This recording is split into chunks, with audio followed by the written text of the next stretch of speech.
Well, hello, friends, and welcome to the Imago Nutrition Podcast, where we answer your questions and give you practical nutrition strategies to help you and your family flourish. My name is Mark. I will be hosting solo today, and so unfortunately, you won't get to hear from Danielle. You got to put up with me.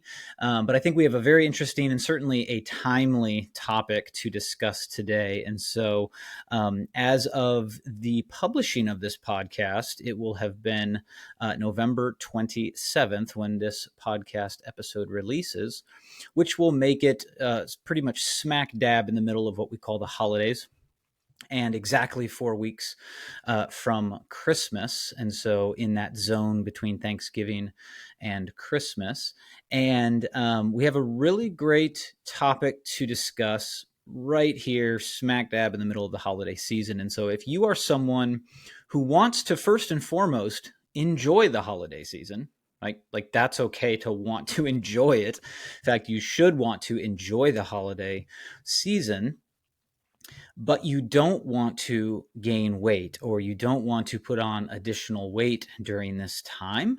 This is, I believe, going to be very practical, very helpful episode for you. And so if you have a question or a topic you'd like us to cover, head over to our website, imagonutrition.com. That's IMAGO nutrition.com/podcast. There's a form there that you can fill out, and you could send us your nutrition question. You could send us a topic for us to consider as a future episode.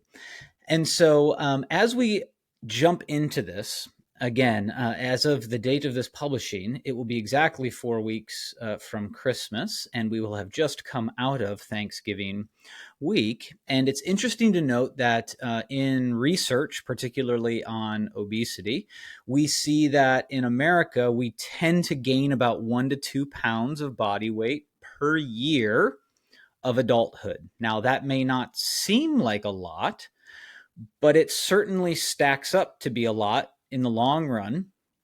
And we also know that according to the CDC, 73.6% of adults, which is up from 69% in recent years, now 73.6% of adults age 20 or older are overweight and or obese. And by the way, being obese is actually a lot more common than people think when you take a look at body fat percentage as opposed to something silly like BMI. Okay, so all that's to say 73.6%.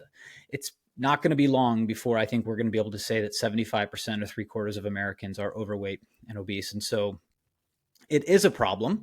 And we've also seen various studies that have shown that about 50 to 90%, so somewhere between 50 and 90% of the weight that Americans gain in a given year comes during this time, which is essentially 6-week period between the end of November into the first or second week of January, AKA in America, quote, the holidays. Okay. So how does this happen? Let's talk about that real quick, and then let's get into some practical tips to help you navigate the holiday season for both enjoyment, but also for the benefit of your health. And so I kind of joke that if we're being honest, quote, the holidays is really just like a few meals. Think about it. So we've got Thanksgiving. That's a dinner.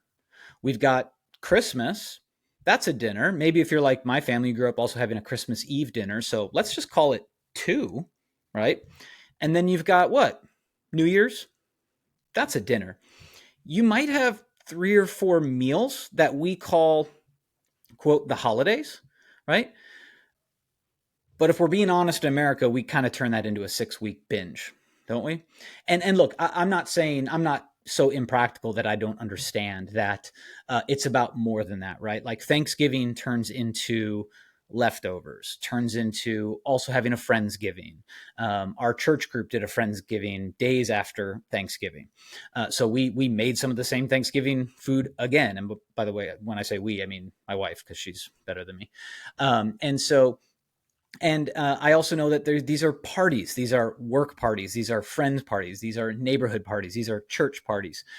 These are different social gatherings, right, that take place. So is, quote, the holidays really just 3 or 4 meals? Technically, yes. But practically, are the holidays a lot more? Yes, absolutely. Okay. And so if you want to read up about this a little bit more, I've got a quote here from a review, a narrative review, which I found to be somewhat helpful. It's called The Effect of Holiday Season on Weight Gain, a narrative review. If you want the PMID, you can just Google this to find the article immediately. PMID 2874-4374. And it basically says this. I pulled a quote from it. It says, typically at this time, so we're talking about the holidays, people have a more carefree lifestyle. Special meals at parties are prepared, which means you're not necessarily controlling the ingredients of the caloric intake, right? And social gatherings can be more frequent, which exposes people to situations that increase food intake, right? Greater variety of foods, higher calorie foods, bigger portion sizes, i.e. buffets, eating in company, in social reunions, plus less physical activity during the winter. So that's practically what this means. So yes, I can joke that the holidays are just a few meals, but practically it's about community, and that's a good thing. It's about social interaction. That's a good thing. It's about coming together and celebrating with friends and family and acquaintances, and that's a good thing. And so that is something that we should continue. We should want to enjoy, but at the same time, we need to be mindful because we do have an overweight / obese epidemic in this country, and so. And by the way, most people do not take that weight back off. They do not go on to lose that additional weight or keep it off. And so a lot of people go into it just thinking, well, I can just gain a little bit of weight, but then I'll just take it off at the beginning of the year, which starts that vicious cycle of January 1 at the gyms. But statistically, it does not take place. People do not, on average, lose that weight. It continues to stack up and compound year after year after year after year after year after year after year. All the way through people's adulthood. And that's why we are nearing 75% of Americans at overweight or obese status. Okay, so why does this really matter? Right before we get into some tips, I know this is kind of a heavy way to start this episode, but compared to those, to people with a healthy weight or body composition, people who are overweight and or obese are at an increased risk for many serious diseases and health conditions, including but not limited to all-cause mortality, high blood pressure, high cholesterol, LDL cholesterol in particular, high levels of triglycerides, type 2 diabetes, coronary heart disease, stroke, gallbladder disease, osteoarthritis, sleep apnea and breathing problems, many types of cancer, lower quality of life, mental illness such as clinical depression, anxiety, other mental disorders, body pain, difficulty moving, and other physical functions, and on and on and on. So it does matter. And I think statistically, if 50 to 90% of the weight that we gain in a year comes during this period, and we see that now about 75% of Americans are overweight, and with all the issues that come with that, I think we have to begin to reconcile, and we need to start thinking about this time, because this is a predominant season for weight gain in America. But there's good news, okay? All the heavy stuff. You're still with me? Congrats. The good news is that nutrition is the single greatest determinant of weight change or weight fluctuation or weight maintenance, okay?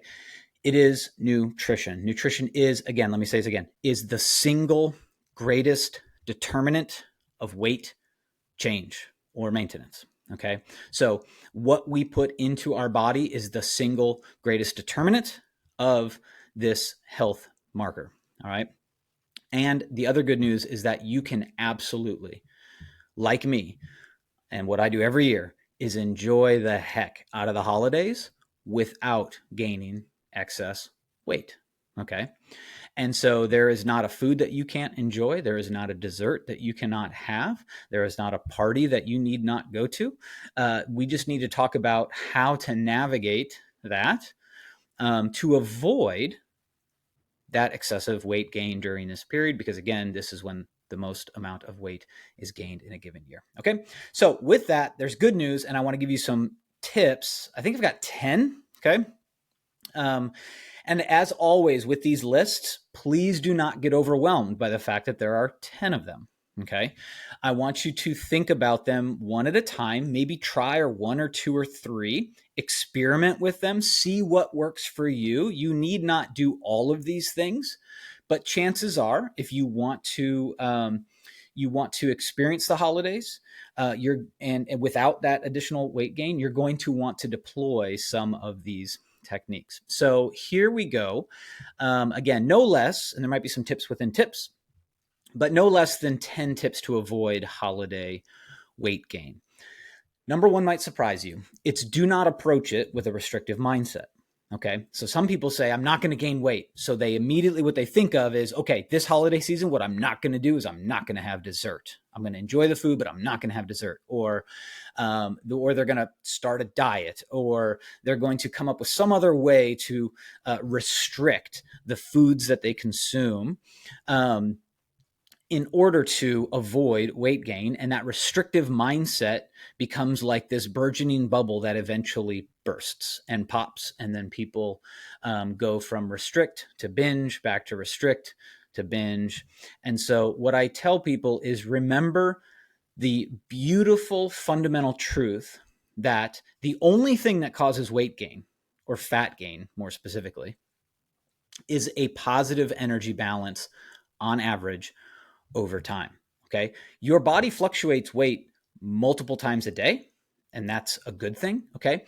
But remember that the only thing that causes fat gain is consuming more calories than you expend on average over time.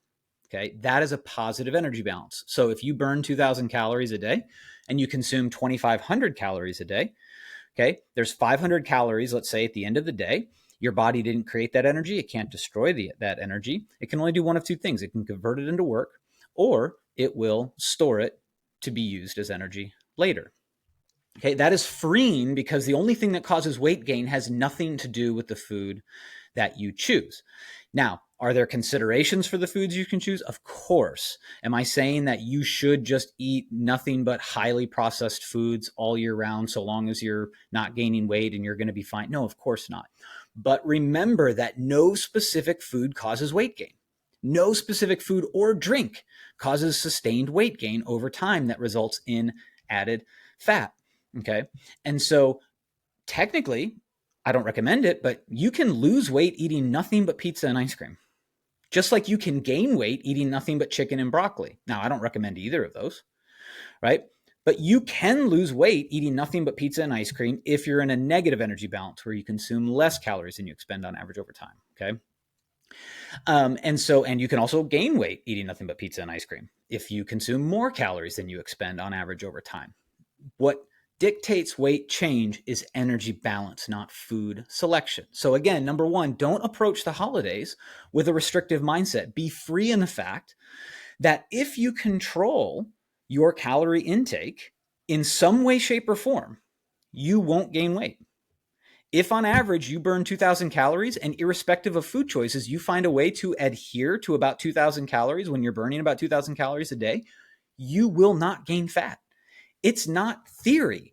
It's law. It's the first law of thermodynamics. That's the beauty of energy balance. So we don't approach it from a restrictive mindset. But let's talk about some practical tips within that. So number two, I would say when you wake up, eat a high protein or high fiber breakfast, or both high protein and or high fiber breakfast. Why? Protein has been shown in studies to be the most satiating macronutrient. Okay, so that means it fills you up sooner, fills you up more, keeps you full longer than carbohydrates and fats. Okay, fiber also fills you up. Fiber is just a carbohydrate, passes through your body undigested. Okay, so the combination of protein and fiber is about as satiating, as filling of a meal as you can have, as high protein and or high fiber. Okay, so super satiating, fills you up. Really, I think sets the tone for the day. Okay, it helps regulate blood sugar, helps regulate hunger hormones like ghrelin, etc. And if you could use some ideas of what a high protein and or high fiber breakfast looks like, head over to our website, imagonutrition.com. We have a free resource, imagonutrition.com, imagonutrition.com/free. There is a document there called Healthy Breakfast Ideas. Okay, it's just to get you started. It's not to say these are the only things you can have by any means. Okay, but we're going to give you a bunch of great high protein, high fiber breakfast ideas to start your day right, to start your day full, satiated with a nutrient rich breakfast. Okay. So number two, I would say eat a high fiber, high protein breakfast. I think that sets a massive tone for the day as opposed to like having a croissant and a coffee and then just going ravage on lunch because you're super hungry because you didn't fill up on breakfast. Okay. All right. So again, number one, don't approach with a restrictive mindset. Number two, eat a high fiber and or high protein breakfast. Number three, stay hydrated throughout the day. Okay. Water acts as an appetite control agent. Okay. So consuming ample amount of water throughout the day is one of the best things you can do to keep your hunger in check. In general, for adults, I would say for adult men, you should be aiming for, in general, about 125 ounces a day. Okay. That's roughly a gallon. Okay. A gallon's 128. And for females, I would say roughly 91 ounces. Okay. And that's per the dietary guidelines for Americans. So again, men, 125 ounces of water, women, 91 ounces. And I would say get a good, whatever that looks like for you, 12, 16 ounces first thing in the morning. Okay. Drink a nice big tall glass of water. And then make sure you're sipping on that all day. I like to have as big of a container as possible. I currently have a 64-ounce water bottle that I make sure I drink 2 of those. Okay, so that's basically my gallon, or that is my gallon if it's exactly 64, because that would be 128, right? And so I drink 2 of those a day. I know some people have like 100-ounce water bottles. That's awesome. Okay, I would try to find as big a container as you're comfortable carrying around. Okay. Why? Because that thing stares you in the face. And they've shown in research, people think they drink, when they're just drinking cups, they think they drink, I think I had like 8 cups. Like, yeah, you ended up having like 4. Okay. So we're not that good at gauging our water. And I think the larger container that you have, it doesn't allow us to kind of misread how much water we took in. Okay. So stay hydrated throughout the day is number 3. That's super important, super practical, super easy, right? And by the way, none of these tips are going to involve counting calories. I am a fan of counting calories, or as I say, tracking nutrition. I'm a big fan of it. I'm a big proponent of it. But none of these tips are going to involve, you can certainly do that. And by the way, if you do track your nutrition, you know your numbers, you can eat whatever you want. Why? Because you know your numbers. That's the beauty of doing it. But we're going to stick to tips that do not involve tracking calories, and drinking enough water every day, or ample amount of water, is a really, I think, easy way to help keep your hunger in check and to reduce the risk of overeating. Okay. Number 4, this is a fun one, I think. Use what we call a protein preload, or what I call a high volume preload. Okay. So this might be like you're headed to a party, you're headed to a social environment. And I love using this sometimes in the car on the way to like if I'm driving up to Nashville and I've got 30, 40 minutes in the car, I will consume a high protein snack. Sometimes it's almost like a mini meal. Don't think of a snack as having to be like super small. Something high in protein. I'd love to get like on a snackish. I'd love to get at least 20 grams of protein, to be honest. My meals, I try to get 30 plus.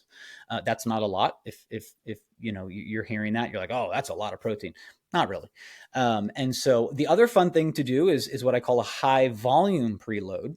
And so that's where you eat foods that are high in volume, like physical volume, but they're not necessarily high in calories. These are things like certain fruits, certainly vegetables. I love snacking on like a ton of baby carrots, or a ton of bell peppers, or a ton of cucumbers, any of those with like a little bit of hummus, right? Oh my gosh, I will shove so much of that down my throat and be so full from high volume that when I get to the party, I'll still eat at the party, but I can just take a small plate and enjoy some of my favorite foods there and have a little dessert and be totally fine. I don't go in there and need to bulldoze through the holiday food because I loaded with protein, which again is highly satiating. And then I loaded with something that's really high in volume. And by the way, those high volume, low calorie foods tend to be high in fiber. They tend to be very fibrous, which is why they also keep you full. Okay. So use a high protein or high volume preload, as I call it, again, maybe about an hour before you get to, a meal. I'm not trying to ruin your meals.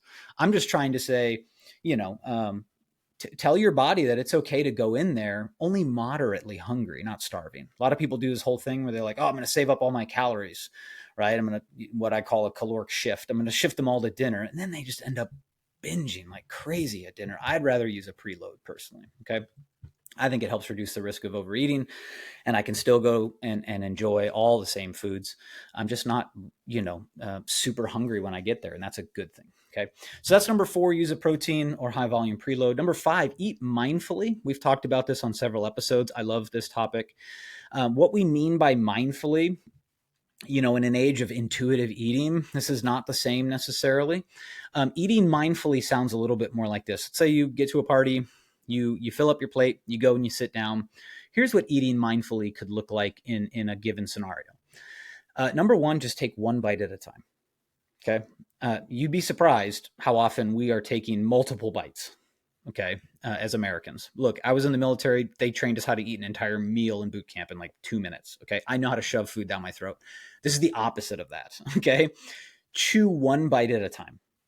Okay. Chew that one bite slowly, thoroughly. I think it actually helps increase your appreciation for food. It doesn't decrease it. Okay. So take every bite as one bite and chew it slowly and thoroughly. Put your eating utensils down in between bites. Sit with that bite for a minute, right? Take a sip of water in between each bite after you've chewed it and swallow it. Take 20 minutes to consume a plate of food. Why 20 minutes? Because research has shown it takes somewhere between 20 to 30 minutes for the brain to begin receiving a signal from your body that it is full or satiated or not hungry anymore. Again, we don't need to eat till we're full. We just need to eat till we're not hungry. And that takes time for that chemical signaling, okay, to our brain. So take at least 20 minutes to consume a plate of food. Like actually just real quick on your phone in your pocket, real discreet. No one has to know, just tap the timer. See how long it takes you to eat. Take 20 minutes. Then I would say, if you get done with that meal in 20 minutes and you're like, man, I'm kind of thinking of going back for more food. It's not that going back for more food is bad or wrong. Again, if you know your numbers and within your numbers, you can do what you want. But if you're not tracking your nutrition, you don't know, you get done with a plate of food and you're like, oh, I could probably eat some more. Okay. I would challenge you to wait 20 minutes. So it took you 20 minutes to eat. And then I would challenge you to wait 20 minutes before having more. Why? Because again, we're allowing for our brain to catch up with our digestive process to say, oh, wait, actually, we've received a bunch of food. I'm no longer hungry. We're okay. And it's going to send that signal up to your brain. And you'd be surprised how satiating or how satisfied you can be from, quote, less food if you just give your body time to recognize it. Okay. I like to say too, if this is possible, I know some scenarios are not, like you're having a discussion or something like that. But if it's possible during that 20 minutes, I would say, you can get up and take a walk. It's a great idea. It not only helps with digestive process, clears your head, does a couple different things, gets you moving a little bit. But it also kind of helps burn those 20 minutes. And by the way, at the end of the 20 minutes, if you're like, man, I'm still hungry. Like I feel like a little bit of a pit in my stomach. Go have more food. It's okay. Right. But go for a walk if you can, or simply change the environment, right? Like switch which rooms you're in. Okay, that starts to take your focus off of the routine you were just in of eating that meal. So take 20 minutes to eat, wait 20 minutes before going back, maybe go for a walk, change the environment, focus on something else, start playing with the kids or, doing something, helping clean dishes or da-da-da. Take your focus off sitting there looking at food, being like, that was really good. I think I need to go have more. Okay. And then simply, being mindful of portion sizes. Okay, so enjoy all the food. Just know that you don't have to pile it like a mountain onto your plate, right? I like to look for a smaller plate option, right? Instead of, one of those plates, I don't even know how large they are. They're like, 13-inch plates or something like that. Look for like the 8-inch plates or the 9-inch plates and fill that up, right? There's different ways that you can manage your portions, but you've got to be mindful of it because at the end of the day, calories matter. And as we saw in these social environments, a lot of times these foods are prepared by other people. And they're a lot higher in calories than normal because they've got a lot of ingredients that make them super tasty. They've got butters and sauces, and it's all good. Just got to remember, right, that that's probably higher calorie food. And so we need to be mindful of this portion size. Okay. So that's number 5, eat mindfully. Number 6, be smart about desserts. Kind of touched on this already. Okay. Enjoy desserts. Don't abuse desserts. Okay. Enjoy desserts. Don't abuse desserts. Be mindful again of your portion sizes. I love cheesecake, right? And cheesecake is super rich, super high in calories, right?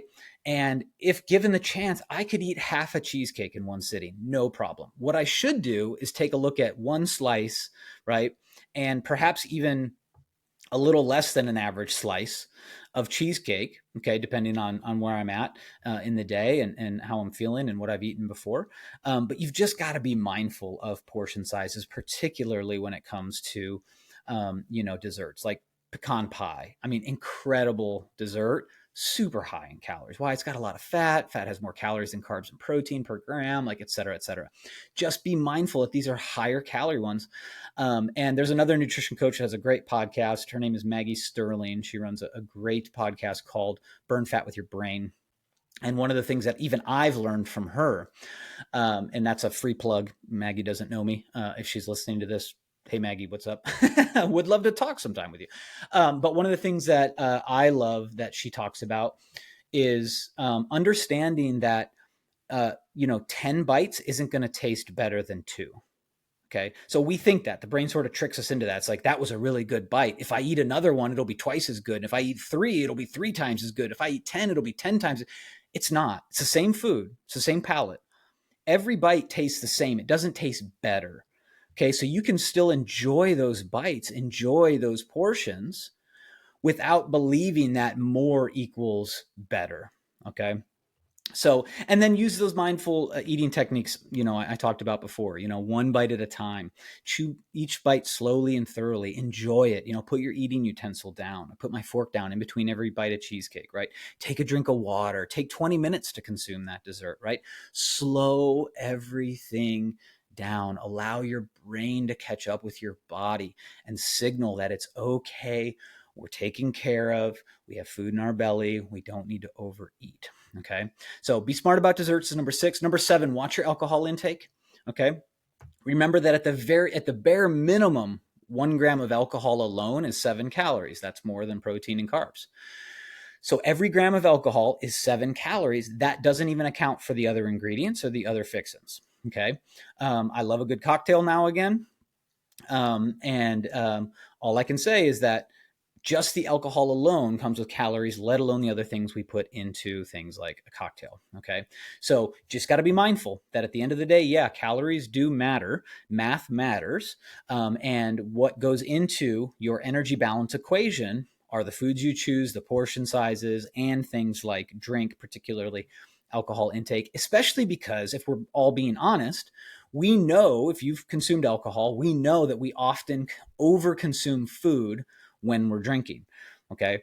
And so the body starts to, or the brain starts to believe it's hungry. There's some interesting research out there about, some rats and humans, and something people think it has to do with endorphins, but then there's some other chemicals involved in rodent studies that talk about essentially like the brain thinks it's starving when it's intoxicated, et cetera. There's all these kind of different things. We're not going to go into that here, but suffice it to say very practically, those of you that have consumed alcohol know that suddenly you find yourself reaching for food. Right. And so it's not even always the case that alcohol is the issue. It's the food we consume while consuming alcohol. Okay. So watch your alcohol intake. And then, of course, with the alcohol intake, watch the food intake that does or doesn't come during or after that alcohol intake, if that makes sense. So watch your alcohol intake. Calories matter. Okay. And the food that we consume over and above our calories when drinking alcohol also matters. Okay. So that's number 7, watch your alcohol intake. Number 8, stay active. As you heard from that narrative review, people often become less active in the winter. I grew up in the Midwest, Chicago, Minneapolis, so I know very cold weather. I also lived in SoCal for 18 years. So I know that to be active in Minneapolis in January is much harder than to be active in Thousand Oaks, California, where we lived for 18 years, near Malibu, in January when it's, in the 60s. Okay. So be mindful of that. Just know that people are often less active as weather gets colder or rainier or chillier or snowier, whatever it is. And so what I would say is you should already be doing this, but find indoor and outdoor activities that you can enjoy all winter long. Okay. So pickleball is like the fastest growing sport in America. That's indoors. There's also outdoors, but there's a lot of indoor opportunities as well. So whether it's going to the gym, whether it's doing, spin classes, whether it's going to your local rec center and swimming, whether it's finding indoor soccer, whether it's playing pickleball, whether it's playing whatever, have both your indoor and your outdoor activities that you enjoy, not that you think you have to do in order to stave off weight gain, but find the things that you like to do, you enjoy to do, whether by yourself, with your spouse, with your family, with friends.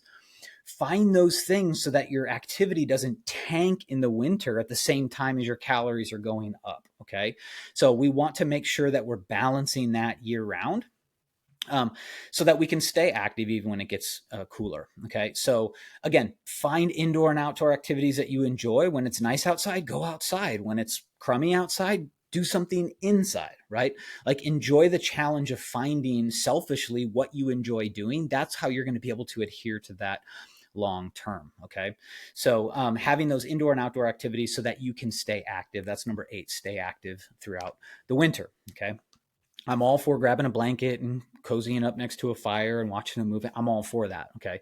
That can be certainly a part of your routine because that's part of winter. I understand that. I get that. I love that. But that doesn't mean that, you can't go be active throughout the day as well. Okay. Number 9, get proper sleep. Okay. So sleep helps regulate hunger. Tons of fascinating studies. We may or may not have touched on some of them in previous episodes. But basically studies show that people who sleep less eat more. Okay. People who sleep less eat more. Okay. That could be very practically because if you're only sleeping 5 hours a night, you're up a lot longer. Okay. And therefore you're probably going to be tired and your body starts reaching for food. Why? Because calories are energy and you're lacking energy because you're a little tired. So your body starts consuming. And it just very practically, again, if you're sleeping 7 to 9 hours, there's just less hours in the day for you to consume. And so we also see that regulates hunger signaling and hormones. We also see that people that get proper sleep have a higher metabolism than people who are underslept, et cetera, et cetera. There's a ton of reasons why you want to make sure you're getting proper sleep, particularly during the holidays. Okay. So 7 to 9 hours is what's recommended. 7 to 9 hours. If you're struggling, maybe you're only getting 6 consistently or 5 consistently.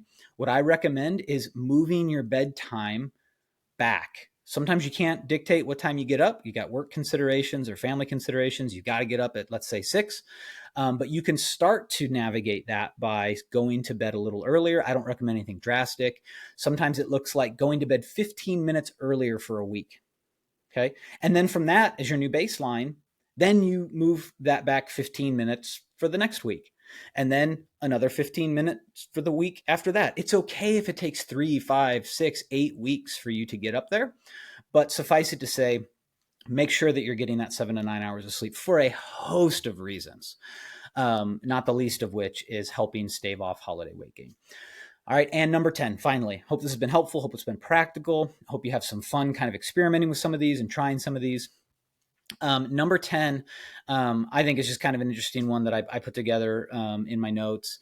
I kind of wanted to round this out with kind of another mindset piece, and so my number 10 is keep the holidays a novelty, right? Like we talked about it, like, again, the holidays is really like 3 or 4 meals. And they're amazing. Why? Because we don't have them every day, right? Cookies are amazing. Why? Because we probably don't need to be having them every day. Like a whole cheesecake, right? Which I could definitely plow through. I don't need to be doing that every day. When I do have cheesecake, I enjoy the living daylights out of it. Why? Because it's a novelty.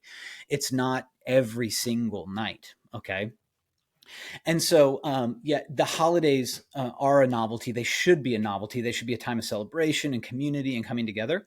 And so I would say keep them a novelty, keep them special, keep them in their place. I think it actually makes them more fun. It makes them more important, impactful in our lives. What we don't need to do is turn the holidays into a 6-week binge. Okay. And all the way back up to the problem, which is 50 to 90% of the weight that we gain in a given year is right now. It's during this time. Okay. And so we have to reconcile again our habits with our goals during this period of time, because this is a pretty critical time that amounts to some pretty big health impact down the road for the vast majority of Americans. Okay. So those are my 10. I hope this has been super helpful. Would love it if you subscribe so that you get notified of any future episodes. Drop us a review. Let us know how we're doing. And if you've got a friend that you like to discuss these things with, would love for you to share this episode with them. The reason we do this podcast is to help as many people as possible for free. And so we would love to partner with you in that. And if you're able to share the episodes that impact you, we would be most grateful. If you're on social media, you can follow us. We are at Imago Nutrition, IMAGO Nutrition, across all the major social media platforms. And as always, we'd like to thank Happy Pill, the band, for our theme song, Thinkin Bout Food. We'll see you.